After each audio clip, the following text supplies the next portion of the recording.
بسم اللہ الرحمن الرحیم الحمدللہ والصلاۃ والسلام علی رسول اللہ صلی اللہ علیہ وسلم۔ السلام علیکم، آداب اور welcome to change starts now. دوستوں، میرا نام احسن ہے، احسن سلیم بٹ، اور مفتی رفیع عثمانی صاحب کا بیان آپ بہت تھوڑی دیر میں انشاءاللہ جوائن کر پائیں گے۔ اس سے پہلے میں آپ کے ساتھ چند خیالات جو میرے نزدیک بہت اہم ہیں شیئر کرنا چاہ رہا تھا۔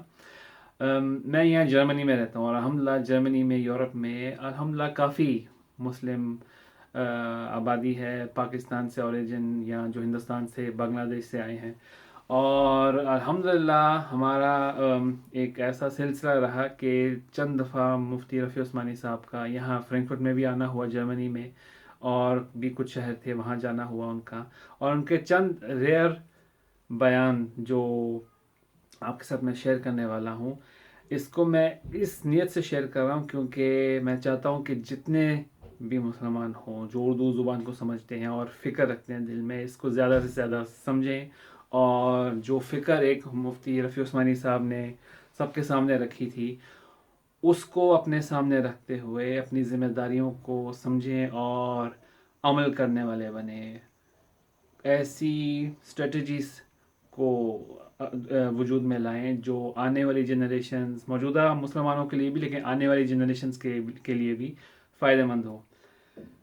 یورپ میں اگر ہم ہالینڈ میں دیکھیں یا گریٹ برٹن میں دیکھیں تو وہاں مسلمان کافی آرگنائزڈ ہیں، ان کا مینجمنٹ بہت اسٹرانگ ہے، اور جرمنی میں اگر دیکھا جائے تو یہاں مینجمنٹ ایسے خطے کے پاس ہے جس کو مسلمان اپنے دائرے سے باہر رکھتے ہیں، اور وہ مسلم کاؤنٹ نہیں کیا جاتے۔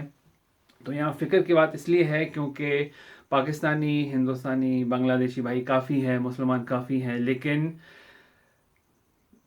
ایسی پبلک یہاں آتی ہے جو اپنے ایشوز میں مبتلا رہتی ہے، اپنے نیڈس کے لیے جدوجہد ہوتی ہے، اور جب اپنے معاملات درست ہو جاتے ہیں تو ایک آرام سے، جیسے انسان سیٹلڈ زندگی کو بتانے کی کوشش کرتا ہے، ویسے اپنے معاملات کو وہ اپروچ کرتے ہیں، اپلائی کرتے ہیں، اپنی ضروریات کو پورا کرتے ہیں، لیکن دور کی سوچ رکھنے والا کوئی نہیں ہے۔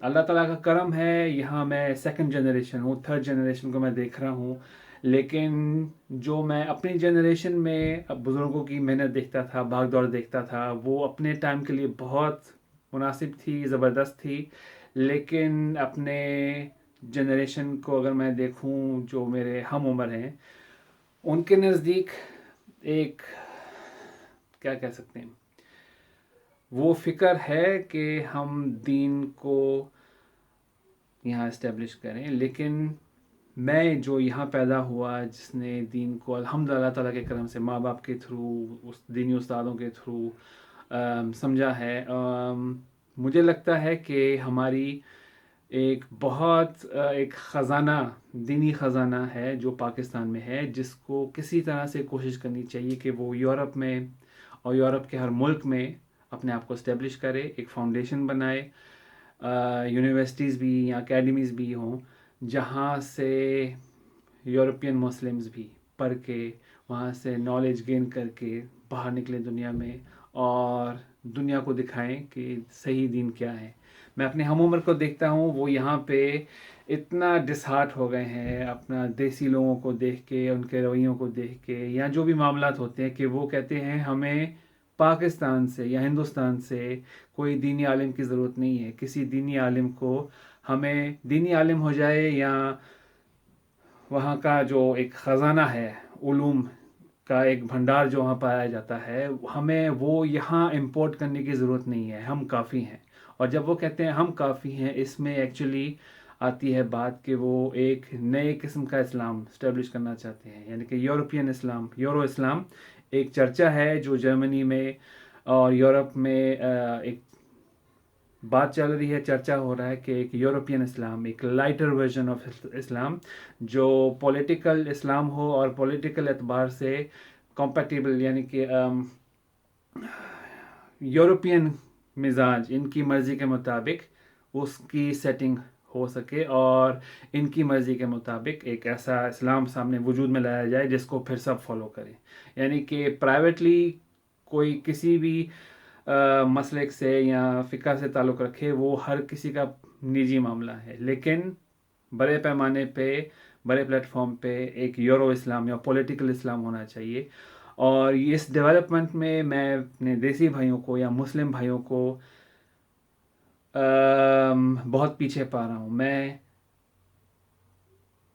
انسپائرڈ ہوں ایسی پرسنالٹی سے جو مجھ کو بچپن سے ایک چھائے ہوئے ہیں دماغ میں. ماں باپ نے، والدین نے ہمارے اور دینی استادوں نے ایسی پرسنالٹیز کے ساتھ رابطہ کرایا کہ ہمیں تو ہمیشہ لگتا تھا کہ ایزی ہے اس کو اپلائی کرنا، اس کو وجود میں لانا. لیکن آپ دعا کیجئے کہ اللہ تعالیٰ ہمیں توفیق عطا فرمائے کہ جو ہم سوچ رہے ہیں، دور کی ایک فکر جو رکھ رہے ہیں اپنے لیے، آنے والی جنریشنز کے لیے، اس کے اوپر ہم کامیاب ہو سکیں. لیکن لانگ ٹرم پہ یہ ایک بندے کا کام نہیں ہے، اس میں بے شمار لوگوں کو آنا چاہیے. اور یہاں کا لا ایسا ہو گیا ہے جرمنی کا کہ یہاں پہ اب ہم ایزیلی پاکستان سے دینی علماء کو، دینی علماء حضرات کو بلا نہیں سکتے.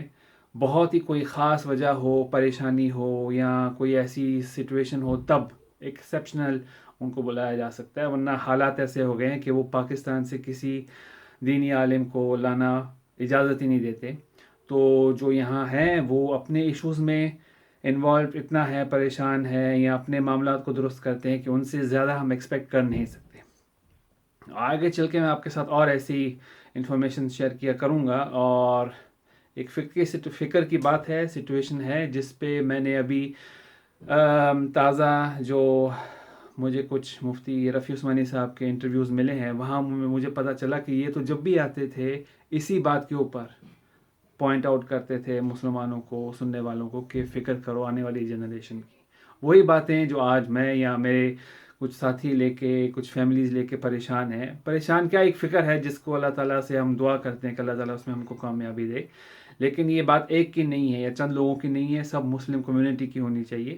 تو اس فکر کو لے کے میں آپ کے سامنے آیا ہوں. اور ساتھ میں جو مجھے دوبارہ سے ایک بڑی خوشی ہوئی کہ ایسے کچھ بیان مفتی رفیع عثمانی صاحب کے موجود ہیں، وہ میں آپ کے ساتھ شیئر کر رہا ہوں اس نیت کے ساتھ کہ اس کو جتنے زیادہ سے زیادہ بھائی بہنیں اردو میں جو سمجھتی ہیں اور اس فکر کو سمجھ سکتے ہیں، اس کے لیے دعا کریں. اور جہاں تک ممکن ہو اس میں کوئی ایسی اسٹریٹجی، ایسا کوئی مینجمنٹ، ایسا کوئی نظام سامنے لائیں کہ یورپ میں اور جرمنی میں ایک آنے والے دور میں جہاں فتنے کا دور عروج پہ ہوگا، مسلمان جو ہیں ان کو ایک اچھی گائیڈنس مل سکے. مفتی رفیع عثمانی صاحب ہم میں نہیں رہے، اللہ تعالیٰ ان کو اگلی دنیا میں ان کے تمام راستے آسان کرے، ان کا اگلا سفر آسانی سے اللہ تعالیٰ پار کرنے کی توفیق عطا فرمائے. ان کے اگلے سفر میں ان کو اللہ تعالیٰ اپنی تمام نعمتوں سے نوازے اور اپنی تمام بیسٹ وشز ہیں ان کے ساتھ ہم سب کی طرف سے. اور ہم کو بھی توفیق عطا فرمائے کہ جو وہ ایک محنت کر کے گئے ہیں، اپنا علم جو انہوں نے سب مسلمانوں کے ساتھ شیئر کیا، ہم اس کو ایسا سمجھیں کہ ہم قرآن کو سمجھنے والے بنے اور رسول اللہ صلی اللہ علیہ وسلم کی سنت کو اپلائی کرنے والے بنے، یوں کہ اللہ تعالیٰ ہم سے خوش ہوں اللہ تعالیٰ کی رضامندی کے لیے.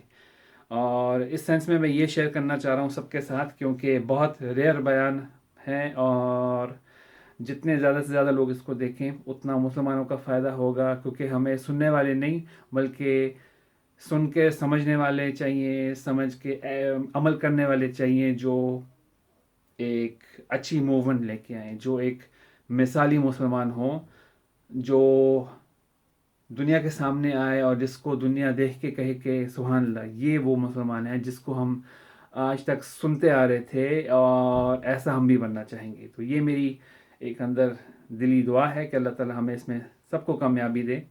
اور بیسٹ وشز کے ساتھ آپ سے میں اب گزارش کرتا ہوں کہ مفتی صاحب کے بیان کو آپ سنیں اور جتنے بھی ساتھی ہو سکے ان کے ساتھ آپ یہ شیئر کیجئے. اور انشاءاللہ آپ کے ساتھ پھر ملاقات ہوگی. السلام علیکم.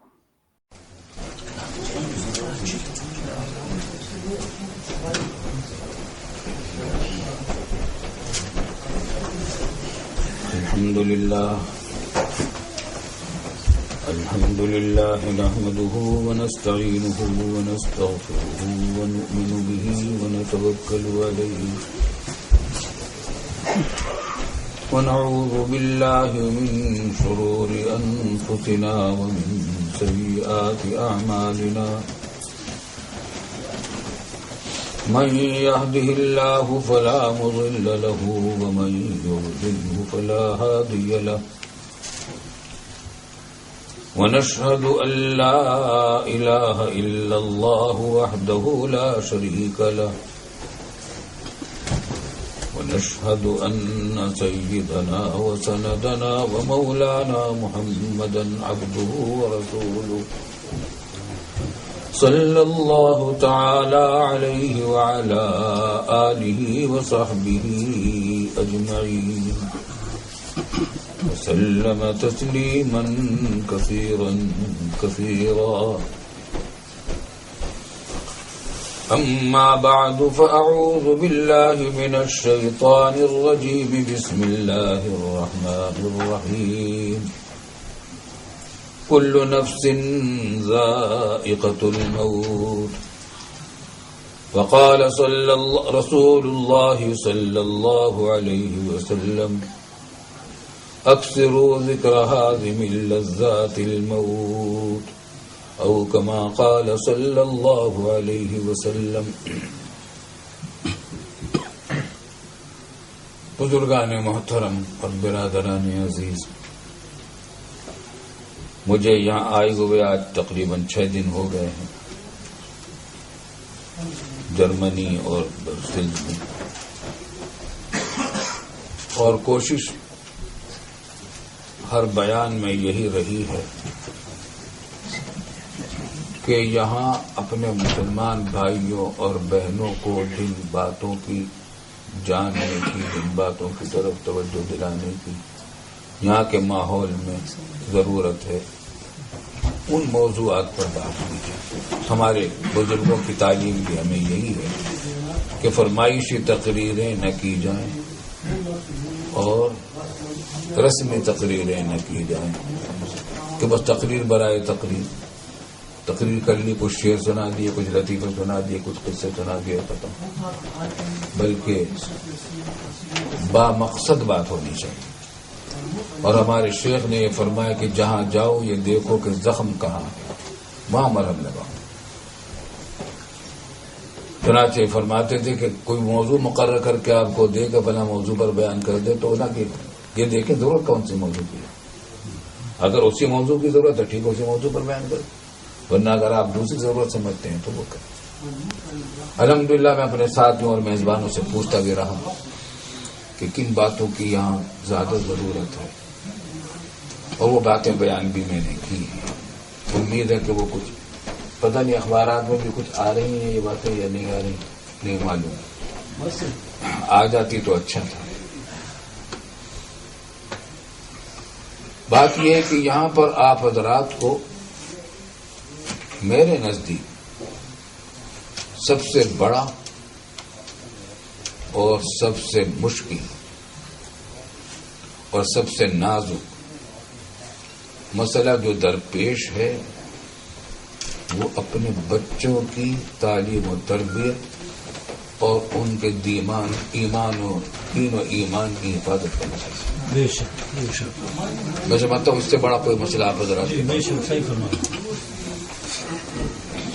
یہ گمبھیر مسئلہ ہے، مشکل ترین مسئلہ ہے آپ حضرات کے لیے.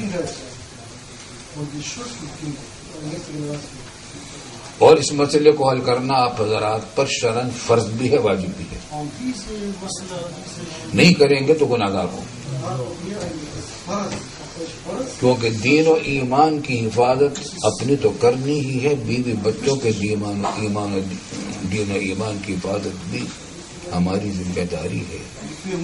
قرآن نے کہا سورہ تحریم میں ارشاد ہے کہ یا ایھا الذین آمنوا قوا انفسکم واہلیکم نارا، اے ایمان والو بچاؤ تم اپنے آپ کو اور اپنے گھر والوں کو جہنم کی آگ سے، جس کے پر فرشتے بے رحم مقرر ہیں، سخت تندخو فرشتے مقرر ہیں جو اللہ کے حکم کی نافرمانی نہیں کرتے، عذاب پہنچا کر رہتے. اس عذاب سے، اس جہنم کی آگ سے جس کو سلگایا جائے گا جہنم کے نہیں جا رہی مستورات نیچے بیٹھی ہیں، کچھ صحیح بات کر لیں. ضروری ہے بھائی، ہمیں تو یہ بتایا بھی نہیں گیا تھا کہ خواتین بھی ہم ان کو بھی خطاب کرتے. جی خواتین ہیں نیچے بڑی دور دور سے آئی ہوئی ہیں. نیچے کا سسٹم نہیں بتائیں گے نہیں یہی جا رہا ہے نیچے یہی جا رہا ہے تھوڑا سا آپ میں اور نزدیک کر لیں تو بیچارے تو میزبان ہیں مہمان ہیں آپ حضرات میزبان ہیں آپ کو ٹھیک طرح آپ کو معلوم ہوگا جی جی نہیں یہ ٹھیک والا وہ صحیح نہیں تھا وہ ہم نے پہلے شروع کیا تھا اس سے جا رہی ہے. اچھا جو کچھ کرنا آپ کر دو ان کو نہ کہو آپ خود کر دو تو آپ کو طریقہ معلوم ہوگا. آپ کا لاؤڈ اسپیکر کا حال تو آپ ہی کو معلوم ہوگا نا ان بیچاروں کو کیا.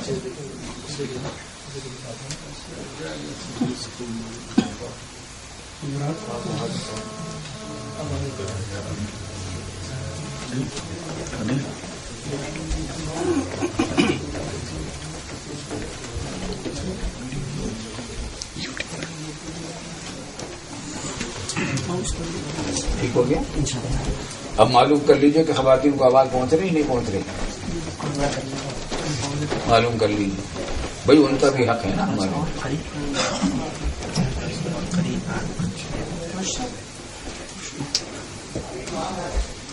آواز خواتین کو پہنچ رہی ہے. جی وہ پوچھنے کے لیے گئے. ہاں امید ہے کہ پہنچ رہی ہوگی آواز. آواز ٹھیک ہے. محترم خواتین میری ماؤں بہنوں اور بیٹیوں میں نے خطاب اپنے بھائیوں اور بزرگوں سے یہاں کرنا شروع کیا تھا. مجھے نہیں معلوم تھا کہ آپ حضرات بھی یہاں موجود ہیں. مجھے خوشی ہے اس بات کی کہ آپ حضرات بھی یہاں تشریف لائی ہیں اور ہونا بھی یہ چاہیے کہ اس قسم کے اجتماعات جس میں دین کی باتیں ہوں اس میں خواتین کو بھی سننے کا موقع ملنا چاہیے. تو بات میں یہ کر رہا تھا کہ میں نے بہت جائزہ لیا یہاں کے حالات کا. میرے نزدیک آپ حضرات کا سب سے بڑا مسئلہ مشکل ترین مسئلہ سنگین اور یہ ہے اور اپنے گھر والوں کے دین و ایمان کی حفاظت. نئی نسل کو کہ دین و ایمان کی حفاظت کرے. اور میرا خیال ہے کہ اس میں اب دو رائے نہیں ہے کہ یہ سب سے بڑا مسئلہ ہے اور مشکل ترین مسئلہ ہے اور اس کو حل کرنا آپ حضرات پر فرض بھی ہے. یہ نہیں ہے کہ مسئلہ مشکل تھا تو نہیں کر سکے. نہیں کر سکتے ہیں. اگر یہاں رہتے ہوئے نہیں ہو سکتا تو پھر ہجرت واجب ہے آپ کے اوپر. اگر یہاں رہتے ہوئے آپ اپنے بچوں کے دین و ایمان کی حفاظت نہیں کر سکتے پوری کوشش کے باوجود تو پھر آپ پر فرض ہو جائے گا یہاں سے ہجرت کرنا ایسے ملک کی طرف جہاں آپ اپنے بچوں کے دین و ایمان کی حفاظت کر سکتے ہیں. یہاں رہنا جائز ہی نہیں رہے گا. کسی ایسی جگہ رہنا مسلمان کو جائز نہیں ہے جہاں وہ اپنے دین و ایمان کی اور اپنے بیوی بچوں کے دین و ایمان کی حفاظت کرنا. تاجدار دو عالم سرور کونین صلی اللہ علیہ وسلم نے اور آپ کے صحابہ کرام نے کون سے شہر کو چھوڑ کر ہجرت کی تھی؟ حضرت ابراہیم علیہ السلام کا بسایا ہوا شہر، اسماعیل علیہ السلام کا بسایا ہوا شہر، بیت اللہ مسجد حرام وہاں موجود، کعبہ شریف وہاں موجود، اس کو چھوڑ کر جانا پڑا ان کو. کس وجہ سے گئے کہ وہاں مکہ معظمہ میں رہتے ہوئے وہ اپنے دین و ایمان کی حفاظت نہیں کر سکتے. تو فرض ہو گیا تھا ان کے اوپر اور فرض عین تھا. جو شخص ہجرت نہ کرے اس پر سخت وعیدیں آئی تھی قرآن کریم میں. تو یہ معمولی مسئلہ نہیں ہے، مشکل ترین مسئلہ ہے. فرض ہے کہ آپ اپنے بچوں کے دین و ایمان کی حفاظت کا انتظام کریں تو مبارک ہو آپ کو یہاں رہنا اور ضرور آپ یہاں رہیے اور خوب کام کیجیے. لیکن اگر ایسا نہیں ہے تو یہاں رہنا جائز نہیں ہوگا آپ کو. اور یہاں کا خطاب میرا ہر اس ملک میں ہے جہاں مسلمانوں کو یہ صورتحال درپیش ہو جو یہاں آپ کو درپیش ہے. کیا حل ہوگا؟ اس کا حل مجھے سمجھ میں نہیں آ رہا کیونکہ مجھے معلوم ہوا ہے کہ یہاں پرائیویٹ اسکول قائم کرنے کی بھی اجازت نہیں ہے. تو جب پرائیویٹ اسکول قائم نہیں کرنے کی اجازت کسی بھی کمیونٹی کو اجازت نہیں، نہ مسلمانوں کو، نہ عیسائیوں کو، نہ یہودیوں کو. سرکاری اسکول ہوتے ہیں. نہیں پرائیویٹ ہیں خیر اگر ہیں ہیں اگر ہیں تو بہت اچھی بات ہے.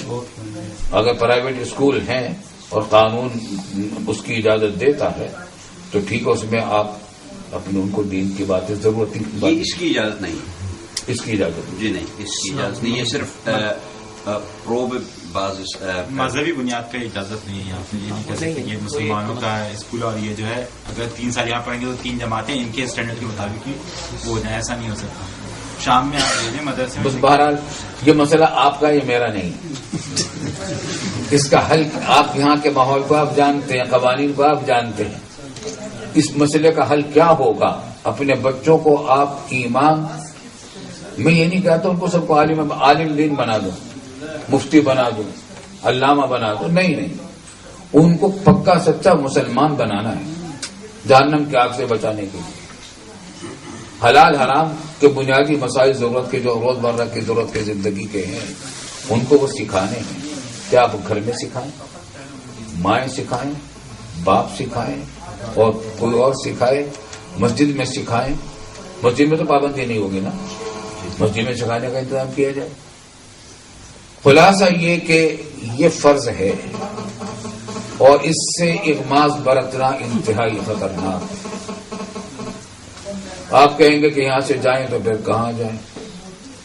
تو بھئی جہاں بھی آپ دین و ایمان کی حفاظت کر سکیں، جہاں آپ کا وطن ہے اپنے وطنوں کو واپس چلے جائیے. وہاں بھی رہ ہیں لوگ، پر واقع تو وہاں بھی سب کو نہیں ہو رہے، وہاں ہم بھی وہیں رہ رہے ہیں. قتل و غارت گری کی خبریں آپ کراچی کی ضرور سنتے ہیں، لیکن اسی کراچی میں ہم رہتے بھی ہیں اور وہاں 1.5 کروڑ مسلمان اب بھی رہ رہے ہیں کراچی میں اور 16 کروڑ کی آبادی پاکستان میں ہے. جیسا کیسا وطن ہے مگر اپنا وطن تو ہے، اپنے دین و ایمان کی حفاظت تو کر سکتے ہیں. اگر میں کہہ رہا ہوں کہ اگر یہاں نہیں کر سکتا اپنے وطن چلے جائیے. یہاں نہیں کر سکتے کسی اور قریب کے کسی اور ملک میں جا سکتے ہیں، وہاں چلے جائیے. اپنے بچوں کے دین و ایمان کی حفاظت کی جائے. بعض لوگوں نے یہ بھی کیا کہ اپنے بچوں کو تعلیم دینے کے لیے برطانیہ بھیجا ہے، بعضوں نے کہیں اور بھیجا ہے، بعضوں نے پاکستان بھیجا ہے. بہرحال اس کا حل نکالنا آپ حضرات کی ذمہ داری ہے. اور یہ حل نکلے گا اس وقت جب یہ ذہن میں رہے کہ یہاں جو ہم رہ رہے ہیں دنیا کو بنانے کے لیے رہ رہے ہیں. ٹھیک ہے، دنیا بنانا بھی کوئی گناہ کی بات نہیں ہے، لیکن آخرت کو برباد کر کے اگر دنیا بنائی گئی تو اس کے برابر کوئی خسارہ بھی نہیں ہے. یہاں سے اگر جائیں گے ٹھیک ہے، یورو نہیں ملیں گے، اتنے نہیں ملیں گے، کم ملیں گے، لیکن دنیا کی زندگی چند روزہ ہے، کچھ نہیں پتا کب گزر گئی ہے، کچھ نہیں پتا. اگر موت یاد رہے گی تو مسئلہ حل کرنے کی طرف فکر بھی رہے گا. تو آج میں توجہ اسی بات کی طرف دلا رہا. رسول اللہ صلی اللہ علیہ وسلم نے فرمایا، جیسے کہ میں نے ابھی حدیث پڑھی کہ اکثروا ذکر حازم اللذات الموت. کثرت سے ذکر کیا کرو تم، یاد کیا کرو تم اس چیز کو جو دنیا کی ساری لذتیں توڑ ڈالی، تہس نہس کر دی گئی دنیا کی ساری لذتوں کو، اور وہ موت ہے. اس موت کو کثرت سے یاد کیا کرو. دیکھیے آپ یہاں پردیس میں ہیں، موت ہر ایک کو آنی ہے، آتی ہے. کتنے لوگوں کی آتی ہے روزانہ خبریں سنتے ہیں کہ کتنوں کو ہم نے کندھے دیے ہیں، کتنوں کے جنازے پڑے ہیں، کتنوں کو قبروں میں دفن کیا ہے. کل ہم میں سے بھی کسی کا نمبر اسی طرح آنے والا ہے. اگر ہم نے ان بچوں کو یہاں بیار و مددگار اس پردیس میں چھوڑ کر ہم رخصت ہو گئے اور ان کے دین و ایمان کی حفاظت کا نہ ہوا تو بتائیے ان بچوں کی ذمہ داری کس پر ہوگی؟ ان پر جو بیتے گی اس کی ذمہ داری کس پر آئی؟ اس کی ذمہ داری ماں باپ پر آئی، کسی اور پر نہیں آئی. ماں باپ پر ذمہ داری. آپ جس طرح اپنے بچوں کو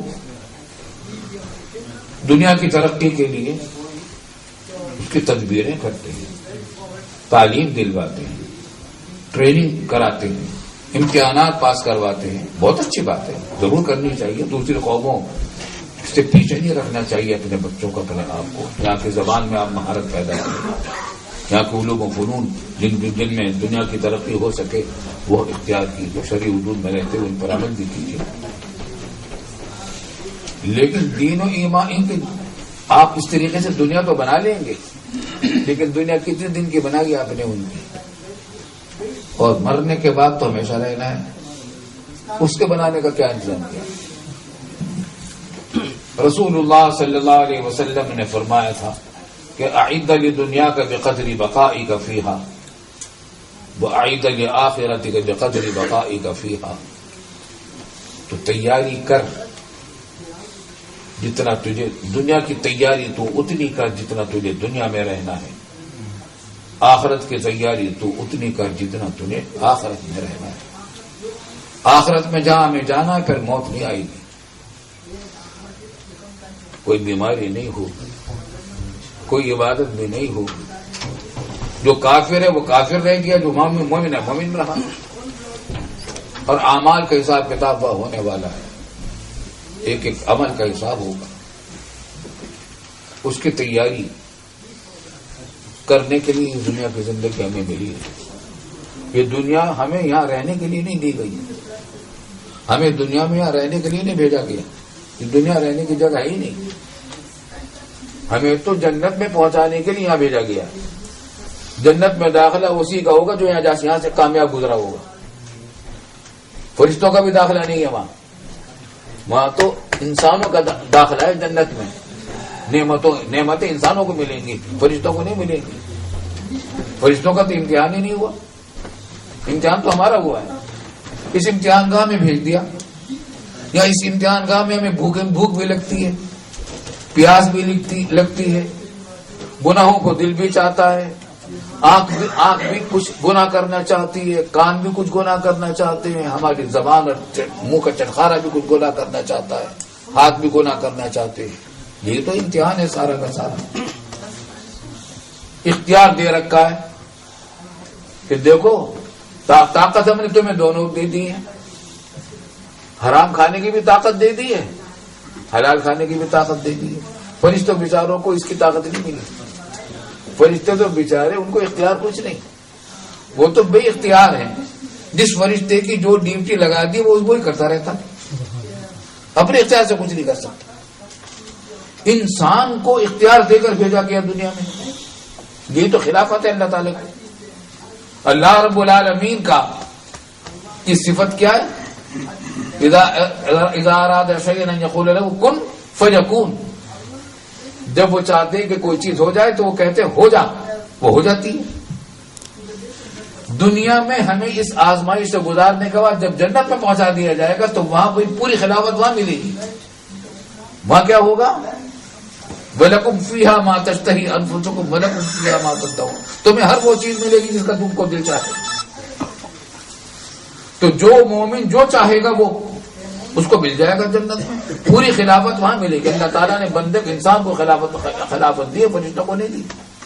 فرشتوں کے اندر اختیار ہی نہیں تھا گناہ کرنے کا.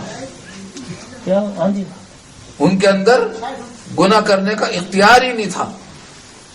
ہمیں جو خلافت ملی ہے وہ اس کی ہمیں گناہ کا اختیار دیا گیا تاکہ ہم تقوی اختیار کریں اور اس اختیار کو اپنے مرضی سے اللہ کی رضا کے لیے استعمال کر لیں, حرام سے بچ جائیں, حلال کو اختیار کر لیں, تو جنت کے دروازے ہمارے لیے کھلے ہوئے ہیں. تو دنیا میں ہم یہاں رہنے کے لیے نہیں بھیجے گئے, جنت میں پہنچانے کے لیے تیاری کے لیے بھیجے گئے. امتحان ہے, ہر جگہ اس وقت امتحان ہے. ہم جہاں ہیں امتحان کی حالت میں ہیں, اس واسطے کہ مسلمان جہاں بھی ہوتا ہے وہاں اس کے لیے کچھ احکام مقرر ہوتے ہیں. اب دیکھیے ہم یہاں بیٹھے, کئی احکام ہمارے سے متعلق ہیں اس وقت. ایک حکم یہ متعلق ہے کہ ہمیں اب مغرب کا وقت ہونے والا ہے. ایک حکم کا متعلق یہ ہے کہ ہم برابر میں بیٹھے, ہماری اس سے کسی کو تکلیف نہ پہنچے.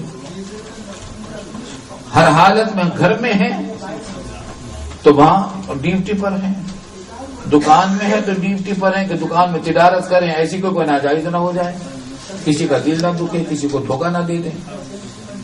سرکاری دفتر میں ملازمت کر رہے ہیں تو وہاں اس بات کی ہے کہ کام چوری نہ ہو، ڈیوٹی پوری ایمانداری کے ساتھ انجام دی جائے. جب ہم تنخواہ پوری لے رہے ہیں تو ڈیوٹی بھی پوری دیں. ہر حالت میں ہم امتحان میں ہیں. بازار میں ہم گھوم رہے ہیں تو ہماری گناہیں، ہماری نگاہیں بہکیں گی، گناہ کرنا چاہیں گی. اپنی آنکھوں کو جہاں تک ممکن ہو اپنی آنکھوں کو گناہ سے بچائیں. یہ سب امتحان ہے، سارا امتحان ہو رہا ہے، ہر وقت امتحان. اس امتحان سے گزرنے کے بعد اللہ کے فضل و کرم سے جو کامیاب ہو جائیں گے ان کو جنت ہے. تو ہمیں یہاں آخرت کی تیاری کے لیے بھیجا گیا ہے.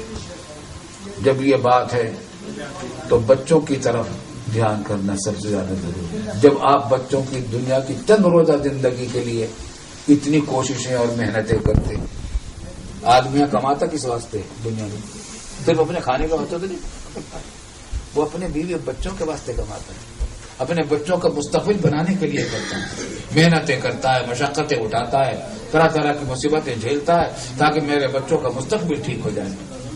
مگر آپ نے دنیا کے اگر چھوٹے سے مستقبل کے لیے تیاری کی اور لمبے مستقبل کے لیے تیاری نہیں کی تو یہ کوئی دانش مندی کی بات نہیں ہوئی. ہارون رشید بنو عباس خلیفہ تھے، بنو عباس کے. یہ وہ دور تھا جب اسلام کی حکومت تھی دنیا پر، اسلام ہی سپر طاقت تھا دنیا کی. اور ہارون رشید کی حکومت تقریباً آدھی دنیا پر تھی، آدھی دنیا سے بھی کچھ زیادہ پر. تو ایک بزرگ سے بہلول، وہ مجذوب آدمی تھے، بزرگ تھے، مجذوب تھے. تو یہ مجذوب جو ہوتے بعض اوقات بڑی حکمت کی باتیں کہہ جاتے، اسی بات سے ان سے وہ تعلق رکھتے تھے ہارون رشید، اور اپنے دربار کے لوگوں کو کہہ رکھا تھا کہ جب یہ آیا کریں ان کو آنے دیا کرو میرے پاس. تو یہ چلے جاتے تھے، اچھی چھیڑ چھاڑ بھی کرتے رہتے تھے ہارون رشید ان کے ساتھ. تو ایک مرتبہ کہنے لگے ہارون رشید امیر المومنین تھے کہ بہلول ایک بات بتاؤ، دنیا میں تم سے زیادہ بے وقوف بھی کوئی ہے یا نہیں؟ مجذوب تھے نا وہ. تو دنیا میں تم سے زیادہ کوئی بے وقوف بھی ہے یا نہیں؟ تو وہ سوچتے رہے، کہنے کہ مجھے تو کبھی کوئی یاد نہیں آ رہا ایسا جو مجھ سے بھی زیادہ بے وقوف. کچھ سوچو بھائی، شاید کوئی یاد آ جائے. نہیں، یاد نہیں آ رہا. تو ہارون رشید نے کہا کہ چلو پھر ایسا کرو، تلاش کرو. اپنا عصا، وقیم کی عصا، شاہی عصا جس میں جواہرات جڑے ہوئے تھے، لاکھوں کروڑوں کا عصا، اس کو دیا اور کہا کہ جاؤ یہ لے جاؤ، اور جو تمہیں ایسا شخص ملے جو تم سے بھی زیادہ بے وقوف ہو اس کو دے دینا ہے عصا. یہ بڑی خوشی خوشی اس کو لے لیا. مجذوب تو تھے ہی، چلے اور جا کر بغداد کی گلیوں میں پھرتے رہتے تھے اس طریقے سے جیسے بچے چلتے ہیں نا، کہ لکڑی کو، لاٹھی کو گھوڑا بنا لیتے ہیں کہ ایک ہاتھ سے لاٹھی پکڑ لی اور پیچھے دونوں ٹانگوں کے درمیان سے سامنے سے نکال کے پیچھے کی طرف اب چل رہے ہیں، لاٹھی بھی ساتھ ساتھ چل رہی ہے. گھومتے رہتے تھے صبح سے شام تک، بس ڈیوٹی لگی ہوئی امیر المومنین. ایک مرتبہ جلوس جا رہا تھا بادشاہ کا، امیر المومنین کا جلوس شاہی شان و شوکت کے ساتھ نکل رہا تھا، حشم ختم آگے پیچھے بغداد میں. تو ہارون رشید کی نظر پڑی بہلول پر کہ وہ بھی چلے جا رہے ہیں، تو ان کو بلوایا. ہاتھ میں وہی عصا اسی طریقے سے پھر رہے. بہلول کیا کر رہے ہو، کہاں جا رہے ہو، کیا کر رہے ہو؟ کہا کہ وہی کام آپ نے مجھے بتایا تھا کہ اپنے سے زیادہ بے وقوف تلاش کرو، اس کو تلاش کر رہا ہوں. ابھی تک نہیں ملا. کہا کہ نہیں ابھی تک نہیں. اچھا جاؤ. اور پھر وہ لگ گیا اپنے کام. پتہ نہیں کتنا عرصہ گزر گیا, یہاں تک کہ ہارون رشید سخت بیمار پڑے اور مرض وفات شروع ہو گیا. وہ بیماری انتقال بھی ہو گیا. بہلول کو محبت بہت تیز تھا ہارون رشید سے. ان کی عیادت کے لیے میراج پرسی کے لیے گئے اور ان کے کمرے میں پہنچ گئے. ان کو اجازت تھی پہنچا دیا گیا. حال پوچھا, امیر المومنین کیا حال ہے آپ کا؟ کہا کہ بہلول کیا پوچھتے ہو, بس اب تو روانگی ہے. روانگی کہاں کی روانگی؟ وہ سب تو آخرت کا سفر درپیش ہے. آخرت کا سفر درپیش ہے. کب واپسی ہوگی؟ کتنے دن کے لیے جا رہے ہیں؟ کہاں کہ بہلول وہاں سے واپسی تھوڑی ہی ہوتی ہے, وہاں سے تو کوئی بھی واپس نہیں آتا.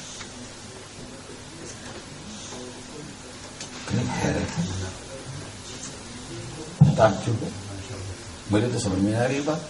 بھائی کیا بات سمجھ میں نہیں آ رہی؟ کہنے لگے کہ میں جب کبھی یہاں آیا کرتا تھا اور آپ کا کوئی سفر ہونے والا ہوتا تھا تو پتہ نہیں کتنے دن پہلے سے یہاں بڑی ہلچل مچی ہوئی ہوتی تھی پورے محل میں. تیاری خیمے جا رہے ہوتے تھے, کھانے کے سامان جا رہے ہوتے تھے, برتن جا رہے ہوتے تھے, حفاظتی دستے جا رہے ہوتے تھے. ایک ہلچل مچی ہوئی ہوتی تھی. مگر آج تو مجھے ایسی کوئی ہلچل اس محل میں نظر نہیں آئی کہ آپ کو کوئی سفر کرنا ہے. تو کہا کہ بہلول تو آپ نے اتنا لمبا سفر پہ جا رہے ہیں, واپس نہیں آئیں گے, کچھ اس کی تیاری مجھے نظر نہیں آ رہی. کہا کہ بہلول میں نے اس کی کوئی تیاری نہیں کی اور آپ سے ضرور ہارون رشید کی میں نے اس سفر کی کوئی تیاری نہیں کی.